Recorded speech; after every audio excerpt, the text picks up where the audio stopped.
Aujourd'hui, on va parler de la parabole des ouvriers de la 11e heure. D'accord? Alors, c'est une parabole un peu particulière qui, quand on lit cette parabole, on se dit après, mais qu'est-ce que le Seigneur a bien voulu nous dire? D'accord? Parce qu'il y a des paraboles qui sont faciles de compréhension, hein, c'est dit, c'est expliqué. Là, il faut un petit peu se pencher dessus, réfléchir, prier et savoir ce que le Seigneur a à nous dire. D'accord? Alors, c'est dans Matthieu, au chapitre 20 et au verset 1er. Matthieu, chapitre 20, verset 1er. Car le royaume des cieux est semblable à un maître de maison qui sortit dès le matin afin de louer des ouvriers pour sa vigne. Il convint avec eux d'un denier par jour et il les envoya à sa vigne. Il sortit vers la 3e heure et il en vit d'autres qui étaient sur la place sans rien faire. Il leur dit « Allez aussi à ma vigne et je vous donnerai ce qui sera raisonnable. » Et ils y allèrent, il sortit de nouveau vers la 6e heure et vers la 9e et il fit de même.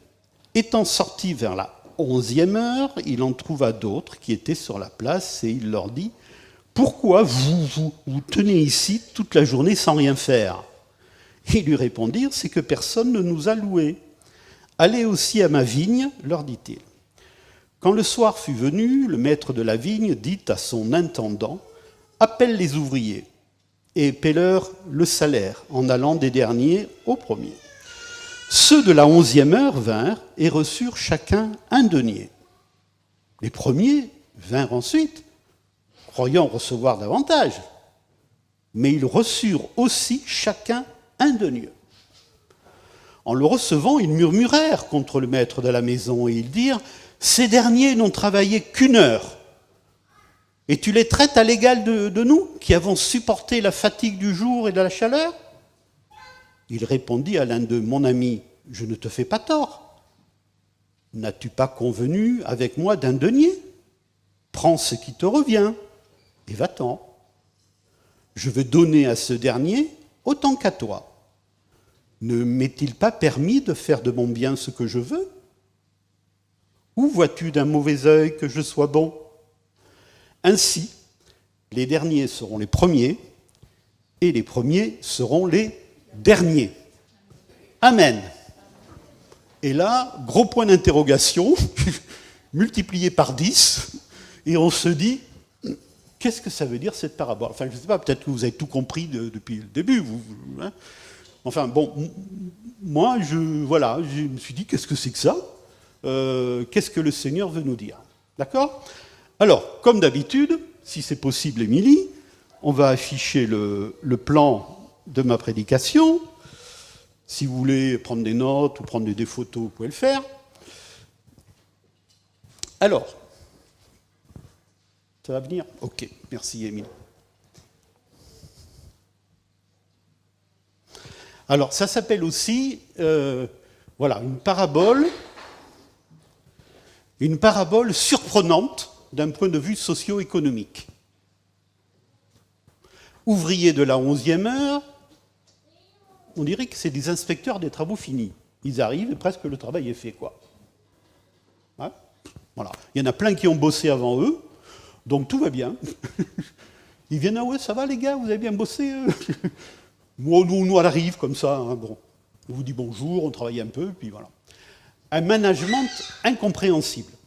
Un management, c'est-à-dire le chef, comment il fait pour gérer son équipe. Et c'est vrai que là, ça nous paraît un peu étonnant, la façon dont ça se passe. Des ouvriers légitimement insatisfaits. Ben oui, les premiers, ils reçoivent un denier. Ceux qui arrivent à 5 heures de l'après-midi, ils reçoivent un denier aussi. Ils reçoivent le même salaire pour un travail différent. C'est bizarre, ça, quand même. Bon. Ensuite, deuxième... Alors, il ne faut pas oublier que c'est une parabole du royaume avec les valeurs du royaume. Donc là, on va, dans une deuxième partie, regarder cette parabole avec les yeux de quelqu'un qui connaît les valeurs du royaume de Dieu, qui ne sont pas du tout les mêmes valeurs que dans le monde. Le contexte est arrière-plan religieux. Alors on va préciser le vocabulaire, qui est le maître, ce sont les ouvriers, la place du village, la vigne, le denier, qu'est-ce que ça signifie. Ensuite, le sens spirituel de la parabole, au niveau spirituel, qu'est-ce qu'elle signifie. Ensuite, troisièmement, enseignement à retirer, donc vous avez compris que là maintenant on se place au niveau spirituel, appel au salut et au service. Réflexion sur la récompense, qu'est-ce que ça veut dire, ce denier. Ce denier nous parle de quoi, voilà, sachant que c'est la même récompense pour tout le monde. Voilà, donc on travaille moins pour gagner autant. C'est pas du tout ce que disait M. Sarkozy, hein, mais on travaille moins pour gagner autant que les autres, en fait. Hein. Que signifie les premiers seront les derniers et les derniers seront les premiers? Alors, ce sont des expressions qui sont tombées dans le langage courant. Moi, il y a des fois, quand j'étais en activité, il y a des élèves que je recevais parce qu'ils avaient une mauvaise note.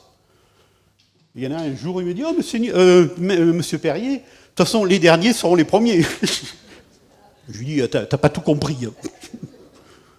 T'as pas tout compris. Hein. » Donc, des fois, cette expression, les derniers seront les premiers seront les derniers, c'est une expression qui est employée n'importe comment. Hein, on dit ça pour dire n'importe quoi, des fois. Voilà.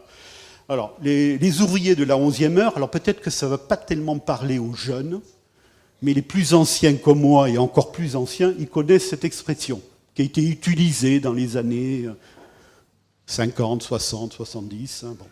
Les ouvriers de la 11e heure. Des fois, on dit de la dernière heure. Bon. Ils arrivent, comme j'ai dit tout à l'heure, tout est fait, presque tout est fait. Hein, ils se disent « Ah, ben c'est bien, c'est super, hein. Vous avez travaillé pendant que le soleil était à son zénith, nous on arrive, et puis il fait presque un peu d'ombre, tranquille, et puis on vient vous donner un coup de main, et puis on va voir comment ça se passe, quoi. Hein, voilà. C'est les ouvriers de la 11e heure.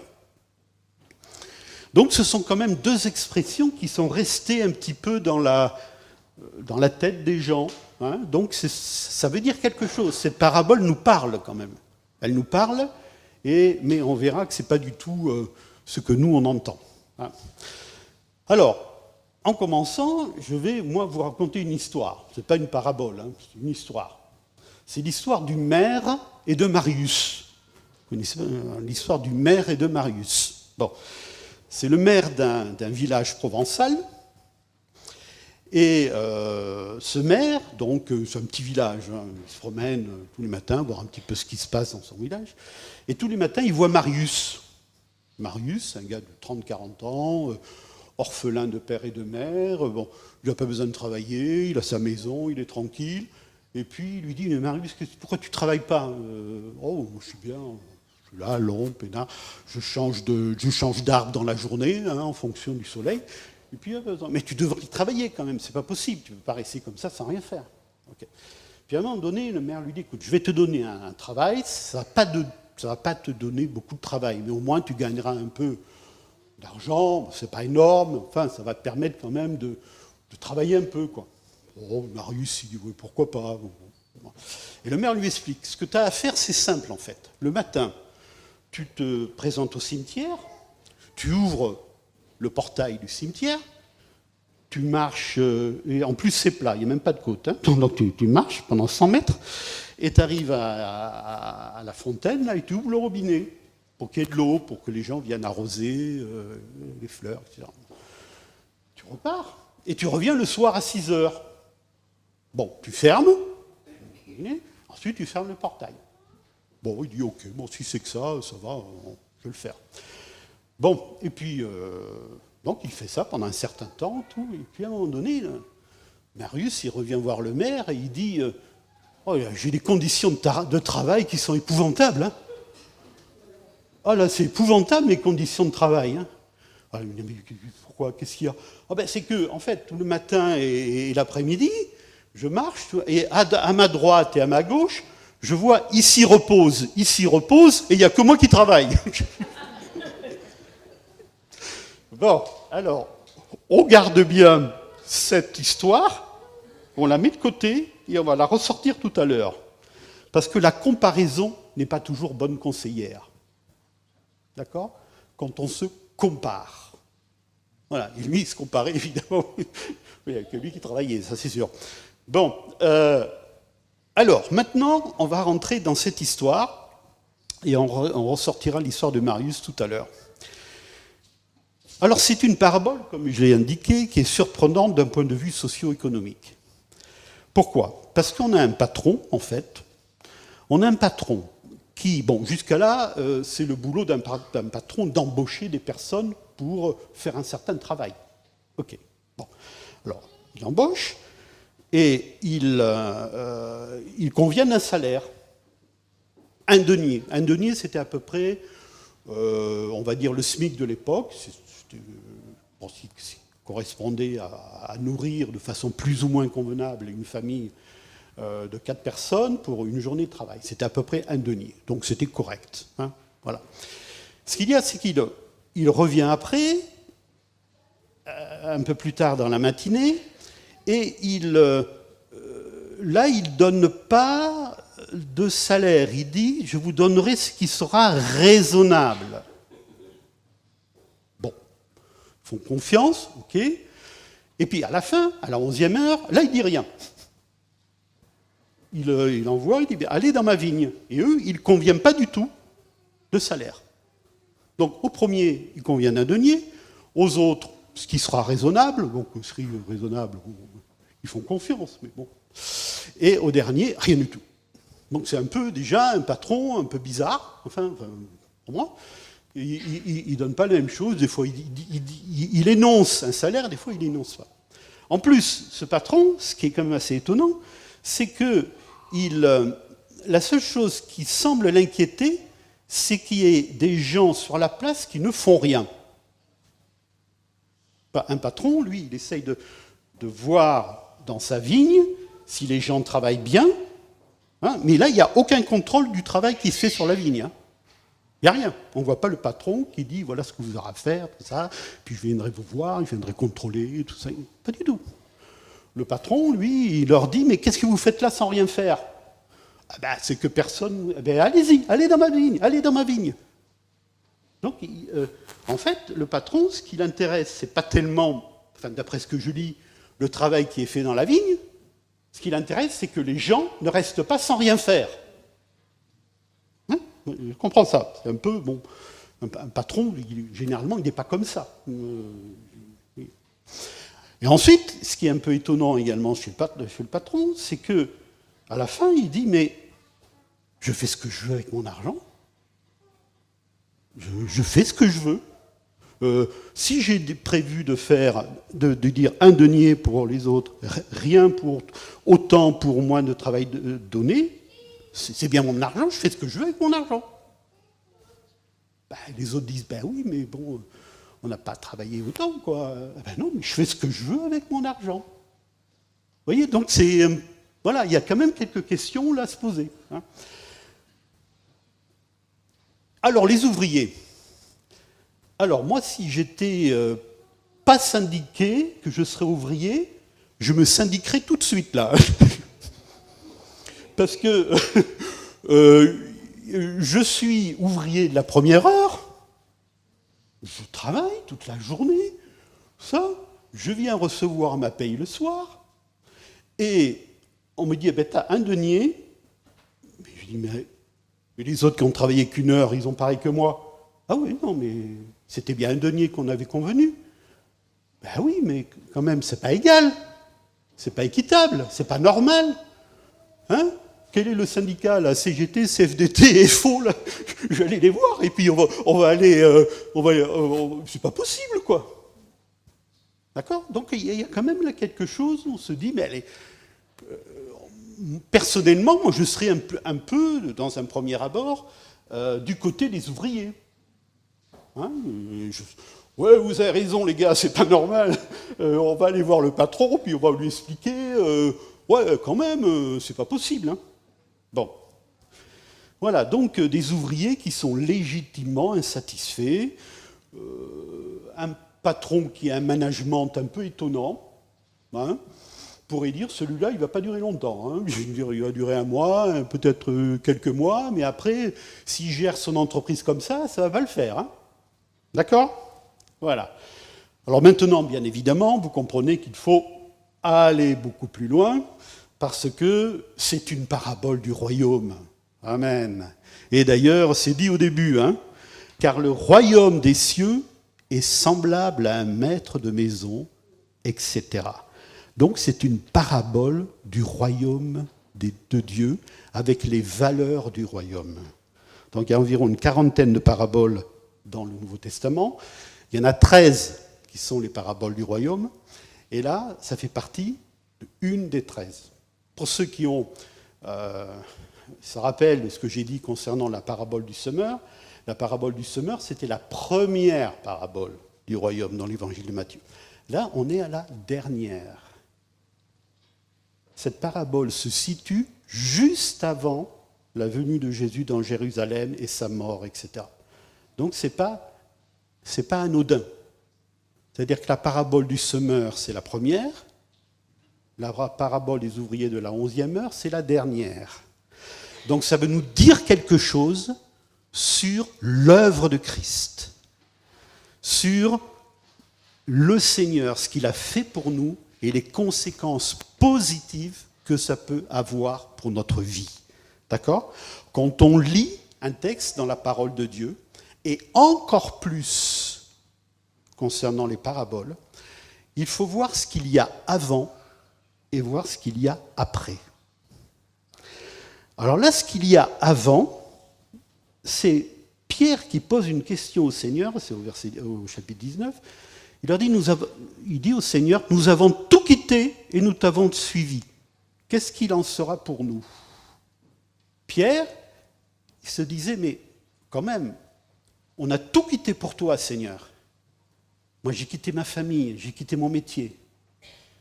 J'avais une activité assez florissante. Il était pêcheur, bon, et avec certains de ses amis, il a tout quitté pour le Seigneur. Et là, il se dit, mais alors, quelle sera notre récompense ? Hein ? Qu'est-ce qu'on aura quand même ? Parce que nous, on a fait plus que les autres quand même. Hein ? Rappelez-vous de Marius. On a fait plus que les autres. Hein ? Et puis, en plus, après cette parabole, vous verrez la mère de Jacques et de Jean, la mère des fils de Zébédée, qui s'est approchée de Jésus avec ses fils et qui lui dit « Seigneur, ordonne que mes 2 fils, là, soient assis dans ton royaume, l'un à ta droite et l'autre à ta gauche. » C'est la maman qui aime bien ses petits. Voilà. Et elle dit au Seigneur, « Seigneur, que mes 2 petits puissent être à ta gauche et à ta droite dans le royaume des cieux. » Et Jésus, bon, vous lirez la réponse du Seigneur en disant, mais c'est pas l'histoire, quoi. Enfin, je veux dire, d'abord, c'est pas moi, c'est le Père seul, mais voilà. Vous voyez, c'est la notion de récompense. On le vaut bien, quoi. Parce qu'on le vaut bien. Parce qu'on a fait des choses particulières. Parce qu'on t'a suivi. Donc, on mérite une récompense encore plus grande que les autres. Voilà. Et là, le Seigneur présente cette parabole. Cette parabole est écrite par Matthieu. Matthieu, je ne sais pas si vous le savez, c'est un ancien publicain. C'était un contrôleur des impôts. Je n'aime pas trop cela. Et Matthieu, donc, il était très mal vu par ses compatriotes parce qu'il récoltait les impôts pour les Romains, pour l'occupant romain. Et en passage, il en gardait un peu pour lui. Bon, il faut bien se faire une petite marge. Voilà. Et il s'est converti. Il s'est converti au Seigneur. Un jour, il était là dans son comptoir, le Seigneur lui parle, et Matthieu l'a suivi. Matthieu, donc, c'est un juif, lettré, mais il savait compter. Il fallait mieux quand même savoir compter pour son métier. Il savait bien lire. Et il l'écrivait aux Juifs. L'évangile de Matthieu, vous le lirez, c'est un évangile qui est vraiment destiné aux Juifs. D'ailleurs, dans tout l'évangile de Matthieu, vous verrez que Matthieu s'applique dans son évangile à démontrer la destinée davinique de Jésus, c'est-à-dire qu'il était fils de David, et qu'il était le Messie qui avait été choisi par Dieu pour venir sur la terre. Alors que quand on lit l'évangile de Marc, l'évangile de Luc, l'évangile de Jean, c'est un peu différent, qui s'adresse davantage aux païens, aux grecs. Vraiment, Matthieu, lui, s'adresse aux juifs. Et là, il veut démontrer, dans cette parabole, il veut démontrer, Matthieu, que Jésus est celui qui nous apporte le royaume de Dieu dans nos cœurs. Amen. Le royaume de Dieu s'est approché de vous. Le royaume de Dieu, il est en vous-même. Et les valeurs du royaume de Dieu, le salut, la grâce, le pardon, la réconciliation. Matthieu nous parle de Jean-Baptiste qui a préparé le chemin du Seigneur. Matthieu nous présente Jésus qui est le Fils de Dieu, le Messie, celui qui apporte les valeurs du royaume de Dieu dans notre cœur. Ce qui est important également, et ce qu'il faut comprendre dans cette parabole, c'est que Matthieu, donc je l'ai dit, parle aux Juifs. Et on va rentrer dans le cœur de la parabole maintenant, tout de suite, en disant que Matthieu, les ouvriers de la première heure jusqu'à la 10e heure, ce sont les Juifs. Et la 11e heure, ce sont les païens. La 11e heure, c'est le temps de la grâce. La 11e heure, c'est depuis que Jésus est mort sur la croix du Calvaire et qu'il y a un appel à d'autres qui ne sont pas juifs et qui sont destinés à recevoir cet appel. Au début, les premières heures, il y a un contrat qui est clair, l'Ancien Testament, la loi, il y a un contrat. Ensuite, ce contrat, petit à petit, qui est la loi, qui est quelque chose d'indénié, le travail c'est indénié, c'est la loi, c'est comme ça, c'est les Juifs. Ensuite, petit à petit, dans l'Ancien Testament, on rentre dans les prophètes, on a quelque chose qui relève davantage de la grâce de Dieu. Et après, carrément, dans la 11e heure, là on est au temps de la grâce, où là c'est Dieu qui fait grâce. Et c'est pour ça qu'il n'y a pas de récompense dans le contrat, parce qu'il n'y a pas un contrat juridique, il y a la foi, il y a la grâce, le fait qu'on reçoive le Seigneur. Amen. Donc voilà, il faut vraiment comprendre ça. Alors il y en a qui le voient d'une autre façon, je vous donne une autre interprétation. Elle peut être intéressante, mais pour moi, elle n'est pas très très parlante. Cette interprétation dit que les ouvriers de la première, deuxième, troisième heure, c'est ceux qui ont connu le Seigneur depuis qu'ils sont petits, depuis qu'ils sont jeunes. Et que, voilà, ils ont toute une vie avec le Seigneur, tout ça. Et ceux de la 11e heure, c'est ceux qui ont connu le Seigneur, je ne sais pas, à 70, 80, 90 ans. Voilà. Et que, la journée de travail représente en fait la durée d'une vie. Bon, ça peut être intéressant, mais si on regarde vraiment la parole de Dieu et ce que veut nous dire Matthieu qui s'adresse aux Juifs, Matthieu met vraiment en valeur le fait que Dieu a parlé par les prophètes à nos pères, comme dit l'Évangile, comme dit les Hébreux dans le chapitre 1er, Dieu qui a parlé par les prophètes dans les temps anciens, et maintenant il nous parle par son Fils. Amen. Il nous parle par son Fils. C'est Jésus. Jésus, la grâce de Dieu. Jésus qu'on peut recevoir, même si on n'est pas juif. Parce que vous savez qu'au début, il faut vraiment... Nous maintenant, c'est simple, hein. Les chrétiens sont dans le monde entier, ça touche tout le monde. Pour nous, c'est évident. Mais à l'époque, ce n'était pas du tout évident. Pas du tout évident que la parole de Dieu puisse être annoncée et reçue par des non-juifs. C'était quelque chose de révolutionnaire. Et quand l'apôtre Paul, parce que c'est lui qui a commencé à dire que, on va annoncer la parole de Dieu aux non-juifs. Je peux vous dire que les frères et les sœurs à côté de lui, ils l'ont vu d'un mauvais œil. Et le premier, ça a été Pierre, l'apôtre Pierre, qui ne voulait pas.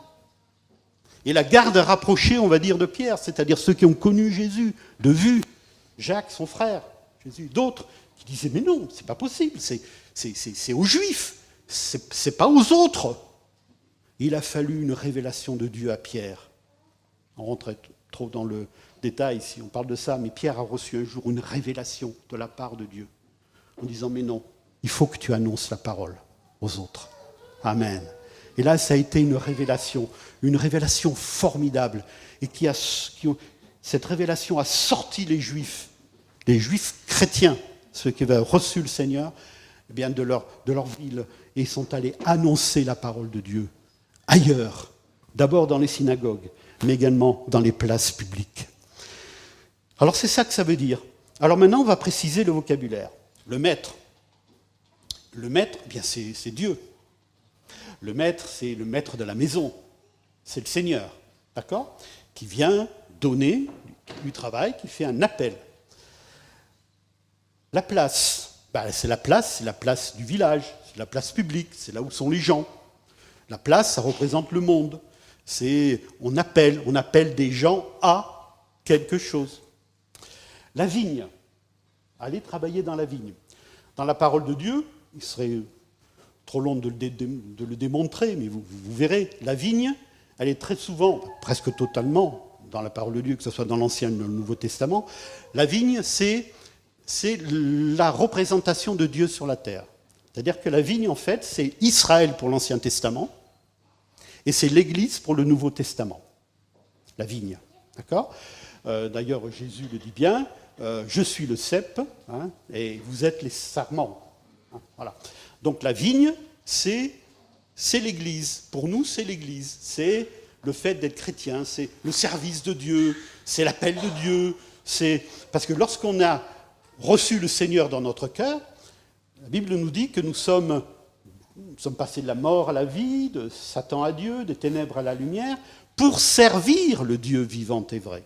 Donc en fait, ce n'est pas simplement profiter du salut qu'on a reçu de la part du Seigneur, mais c'est servir autour de nous, d'une manière ou d'une autre. Hein, servir en aidant les autres de façon matérielle, par un soutien également moral, par un accompagnement, par servir le Seigneur dans l'Église, être ouvert aux autres, pouvoir donner de son temps, donner de ses forces, donner de son énergie, donner de son argent, pour que l'œuvre de Dieu puisse aller de l'avant. D'accord ? Donc ça, c'est important. Donc c'est la vigne, c'est le peuple de Dieu sur la terre. Le denier. Ah, qu'est-ce que c'est le denier ? Le denier, c'est la récompense. Quelle est notre récompense, mes frères et sœurs ? C'est Christ, notre récompense. Il est tout pour nous. Paul le dit, Christ est ma vie, et la mort m'est un gain. La récompense qui est donnée à tous, c'est la personne de Christ. C'est le salut de Christ. C'est la grâce de Christ qu'on reçoit, nous, à la 11e heure. On reçoit l'entité spirituelle, l'unité spirituelle qui est symbolisée par le denier. On reçoit Christ dans notre vie. Amen. On le reçoit lors de la 11e heure. C'est vrai que je n'ai pas précisé les horaires. La première heure, c'est 6 heures du matin. Hein ? La dernière heure, c'est 6 heures du soir. Et en fait, ceux de la 11e heure, c'est 5 heures de l'après-midi. D'accord ? Et on fait partie de cette époque-là, de la 11e heure, donc entre 5 heures et 6 heures du soir, où c'est le temps de la grâce. D'ailleurs, comme vous l'avez vu, il n'est pas précisé la récompense. Viens dans ma vigne, je t'appelle. Je t'appelle à venir. En fait, le maître, mes frères et sœurs, et je voudrais qu'on comprenne ça ce matin, le maître, il n'est pas spécialement intéressé par ce qu'on peut faire dans la vigne. Parce qu'on est sauvé, on n'est pas sauvé par nos œuvres.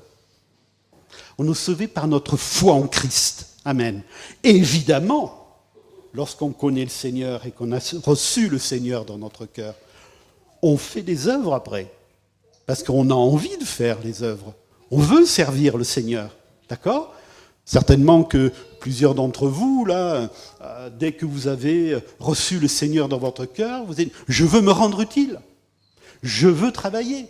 Je vais faire... » On ne vous a pas dit « Attends, maintenant que tu connais le Seigneur, attention, il faut que tu fasses ça, ça, ça, ça, ça. » Non, non. Hein? Non, non. On a envie parce qu'on a une nouvelle vie. On a de nouveaux désirs. Et on veut servir le Seigneur dans la vigne. Mais ce n'est pas ça qui conditionne le salut. Le salut, on le reçoit parce qu'on répond à l'appel. En fait, là, ce qu'il faut comprendre, c'est que la récompense, ce n'est pas d'avoir travaillé. La récompense, c'est d'avoir répondu à l'appel. Amen. Et là, tout c'est clair. Tout c'est clair. Parce qu'il y en a qui ont répondu à l'appel dans l'Ancien Testament. Mais il y en a qui ont répondu à l'appel dans le Nouveau Testament, depuis la grâce. Et nous, on fait partie de ceux-là, de ceux qui ont répondu à l'appel. Et le Seigneur nous traite tout sur le même pied d'égalité. Et ça, c'est formidable. Et honte à tous ceux qui, dans l'histoire, en prenant le prétexte de la religion, ont mis en avant une race supérieure. C'est terrible. C'est affreux. Et en disant même que ça venait de Dieu, on est tous sur le même pied d'égalité. Amen. Que ce soit au niveau de notre couleur de peau, au niveau de notre classe sociale, au niveau de notre éducation aussi, c'est pas ça qui nous donne d'être sauvés ou pas. Hein ? On peut tous recevoir la grâce de Dieu parce qu'on répond à l'appel du Maître pour aller travailler dans sa vigne. Mais ce n'est pas le fait d'avoir travaillé qui nous donne le salut, c'est le fait d'avoir répondu à l'appel. Amen. Que Dieu soit béni pour cela. Et en fait, ce qu'il faut comprendre également, c'est que la seule chose qui intéresse le Maître, c'est ça. Tu as répondu à l'appel. Et on comprend ensuite les paroles qui peuvent nous paraître un petit peu étonnantes. De ceux de la première heure, là, qui disent « Mais nous, on a travaillé plus que les autres. » Oui, mais la récompense, ma vie, mes œuvres, ma bénédiction, elle est pour tout le monde. Et je fais de ma bénédiction ce que je veux. Je la donne à celui qui la réclame. Et il n'y a pas de compétition. Il n'y a pas de classement. Alors qu'est-ce que ça signifie ? Les premiers seront les derniers et les derniers seront les premiers. C'est assez simple. Cette expression-là, il ne faut pas du tout la voir d'une manière compétitive. C'est-à-dire un classement. Hein, comme mon élève qui venait me voir en me disant « Moi, je suis dernier, mais tant pis, les derniers seront les premiers. » Non, non, c'est pas du tout ça. C'est pas un classement, c'est pas une compétition non plus. Les premiers seront les derniers et les derniers seront les premiers. Ça veut dire tout simplement que les derniers, peut-être, qui répondent à l'appel, seront les premiers à servir le Seigneur. C'est un renouvellement. C'est un turnover, si vous voulez, au fil des siècles, au fil des années. Mais ce n'est pas du tout quelque chose qui est du domaine de la compétition. Absolument pas. Et ça nous parle à nous aussi au niveau de notre vie d'église. Vous avez compris que dans une vie d'église, eh bien, il y a des différentes fonctions. Hein, il y a des différentes tâches. Il y en a qui servent le Seigneur donc parmi les enfants, parmi la jeunesse, parmi les personnes âgées. Il y en a qui servent le Seigneur par des tâches matérielles, le ménage, les travaux. Il y en a qui servent le Seigneur peut-être davantage au niveau de la louange, de l'adoration, au niveau de la technique, au niveau de la prédication, au niveau, je ne sais pas, plein de choses. De l'accompagnement des uns et des autres dans la prière, suivre les personnes, prendre des nouvelles, etc. Mais il n'y a pas de compétition à voir. Et il n'y a pas de classement à voir. En disant, ah ben celui-là, il est formidable. Elle est formidable. Parce que on l'entend plus que les autres, parce qu'il prêche, ou parce qu'elle chante bien, elle a une voix formidable. On fait des... Non, on n'est pas dans ça dans l'Église. Hein. On n'est pas dans ça. Chacun apporte sa pierre à l'édifice selon la grâce de Dieu qui lui a donnée, et en plus, notre capacité, mes frères et sœurs, si on a une capacité, notre capacité vient de Dieu. Amen. Donc ça nous parle, ça, au niveau de notre vie d'Église.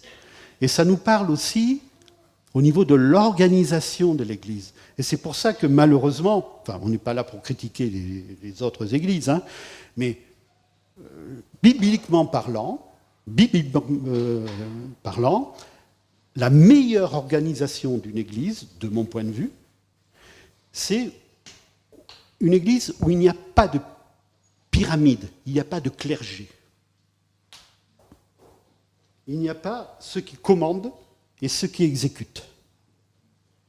La meilleure organisation pour une Église, selon la parole de Dieu, c'est une organisation qui est horizontale, avec quelqu'un qui dirige, le Seigneur, et ensuite les frères et les sœurs qui ensemble servent le Seigneur dans la soumission au Seigneur et dans la soumission aux uns et aux autres. Dès que dans une église, mes frères et sœurs, vous voyez quelqu'un qui commence, si un jour je commence à vous faire la morale et à être un petit peu un gourou, hein, vous me donnez un coup sur la tête, boum, il me dit assieds-toi. Et si le pasteur fait pareil, hein, boum, on lui donne un coup sur la tête et on lui dit tu te mets là et tu parles plus. Hein, parce qu'on n'a pas à faire la morale aux gens. Hein, et on n'a pas non plus à se mettre à dire aux gens ce qu'il faut qu'ils fassent. En disant, il faut que tu fasses ça, faut que tu votes comme ça. Une fois, je l'ai entendu. Hein. Alors ça, extraordinaire quand même. Hein. Voilà. Non, attendez. On n'est pas... voilà, on n'a pas besoin d'un gourou. On n'a pas besoin de gourou au milieu de nous. On fait fonctionner nos cerveaux et on sait et notre responsabilité. D'accord ? Mais vous voyez, donc c'est important. Ça va loin, cette parabole. Ça va loin. Parce que ça veut dire qu'il n'y a pas de... Oui, on s'aime les uns les autres. Oui, on prie les uns pour les autres. Mais il n'y a pas quelqu'un qui doit s'élever au milieu de nous et dire des choses sur commander les autres, sur ce qu'ils doivent faire, sur comment ils doivent vivre, comment ils doivent donner leur offrande, ou comment... Non, chacun fait ce qu'il veut devant le regard de Dieu. Chacun fait ce qu'il veut. Mais ça ne veut pas dire aussi qu'on vit n'importe comment. C'est-à-dire que, voilà, on doit vivre d'une façon digne de l'Évangile, on doit avoir des rapports cordiaux les uns avec les autres, on doit prier les uns pour les autres, mais il n'y a pas une espèce de mainmise malsaine sur la façon de vivre. D'accord ? Ça, c'est important. Hein ? Et puis, ceux qui viennent parmi nous et qui... alors, des fois, on peut dire, oui, mais alors, cette personne qui vient parmi nous depuis peu de temps, tout ça, elle sent mauvais, elle est habillée d'une drôle de façon, et tout ça. Mais qu'est-ce que ça veut dire, ça ? Qu'est-ce que ça veut dire ? On accueille tout le monde. Amen. Et la maison de Dieu, elle est ouverte pour tout le monde. Et on reçoit la grâce de Dieu. Amen. On est une famille. Vous voyez qu'elle va loin, cette parabole. Elle va loin parce qu'elle renverse les valeurs. Les valeurs du royaume de Dieu ne sont pas du tout les valeurs socio-économiques, etc. Donc il faut lire cette parabole avec le cœur. Il faut lire cette parabole avec les valeurs du royaume. Amen, que Dieu soit béni pour cela. Donc vous vous rappelez l'histoire de Marius, qui se compare. Voilà. On n'a pas spécialement à se comparer. Un jour, il y a je ne sais pas qui, un disciple qui a dit au Seigneur, et celui-là, là, qu'est-ce qu'il va devenir, ce disciple-là Et Jésus lui a répondu, mais que t'importe? Toi, suis-moi. Toi, tu me suis. Ce que va devenir l'autre, ben, ça ne te regarde pas. Voilà. Et je crois que ça dit bien les choses, là. C'est-à-dire qu'on a une responsabilité individuelle. La parole de Dieu nous place toujours devant une responsabilité individuelle. Et cette responsabilité individuelle, il faut qu'on l'exerce, personnellement. Sont récompensés ceux qui répondent à l'appel. Et c'est vrai que ça fait penser un petit peu à la parabole du fils prodigue et du fils aîné. J'avais pensé prêcher sur celle-ci, mais je crois l'avoir fait déjà, donc je ne vais pas le refaire. Mais c'est un peu ça, c'est-à-dire le fils aîné, c'est un peu ceux de la première heure, là, qui se disent « Bon, ben, comment ça se fait que tu donnes ta grâce au frère qui est parti, à mon frère qui est parti, et qui a dépensé tout son argent, et tu l'accueilles comme ton fils, alors que moi, je suis resté dans la maison. J'ai travaillé longtemps, j'ai travaillé dur, et jamais tu m'as donné une récompense. » C'est un peu cette idée-là, C'est un peu cette idée-là. Et voilà, c'est la grâce. Et le Père qui répond, mais pourquoi tu parles comme ça? Tout ce que j'ai est à toi. Tu n'avais qu'à te servir. Et tu l'as taffé. Parce que tu as la mentalité d'un mercenaire alors que tu es le fils de la maison. Mais tu as la mentalité d'un mercenaire. Vous voyez? Donc les paraboles se rejoignent également. Voilà ce que je voulais vous dire concernant cette parabole. Retenons la grâce de Dieu.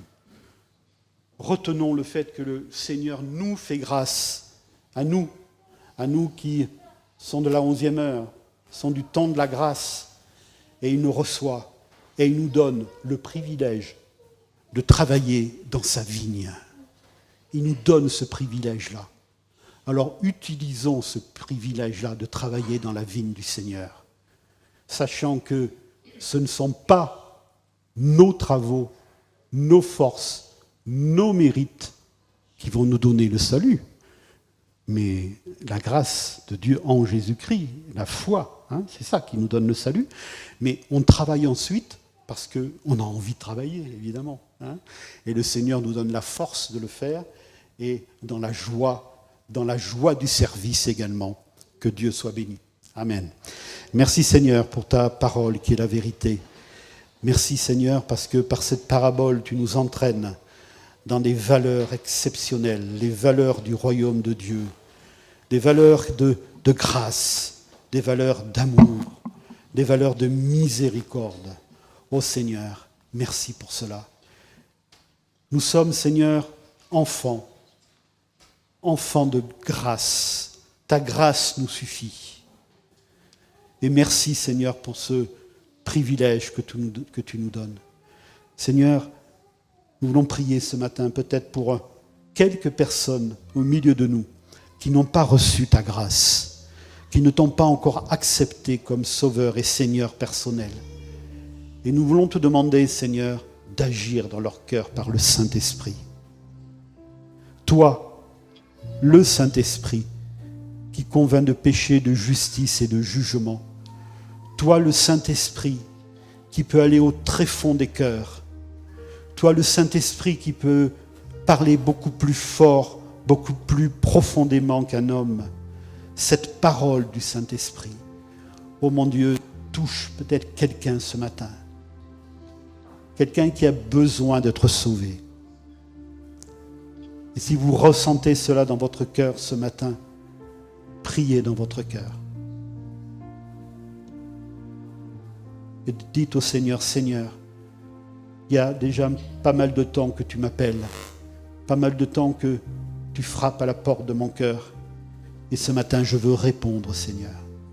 Et je veux répondre oui. Je veux me donner à toi. Je veux répondre à cet appel.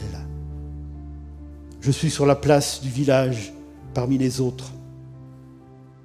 Cette place où il y a beaucoup de monde avec des gens peut-être parfois mauvais qui me veulent du mal et je sens que c'est pas ça qu'il faut pour ma vie. Réponds à cet appel ce matin, l'appel du Seigneur, à aller dans la vigne, à faire partie de ceux qui connaissent le Seigneur et de travailler dans cette vigne. Réponds à cet appel ce matin et nous sommes là pour t'aider dans la prière, pour répondre au Seigneur. Oui, Seigneur, je réponds à cet appel.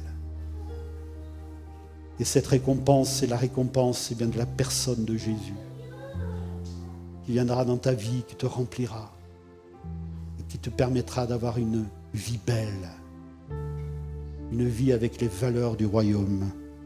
Amen. Que ton nom soit béni, Seigneur. Merci pour ta grâce, merci pour ta bénédiction.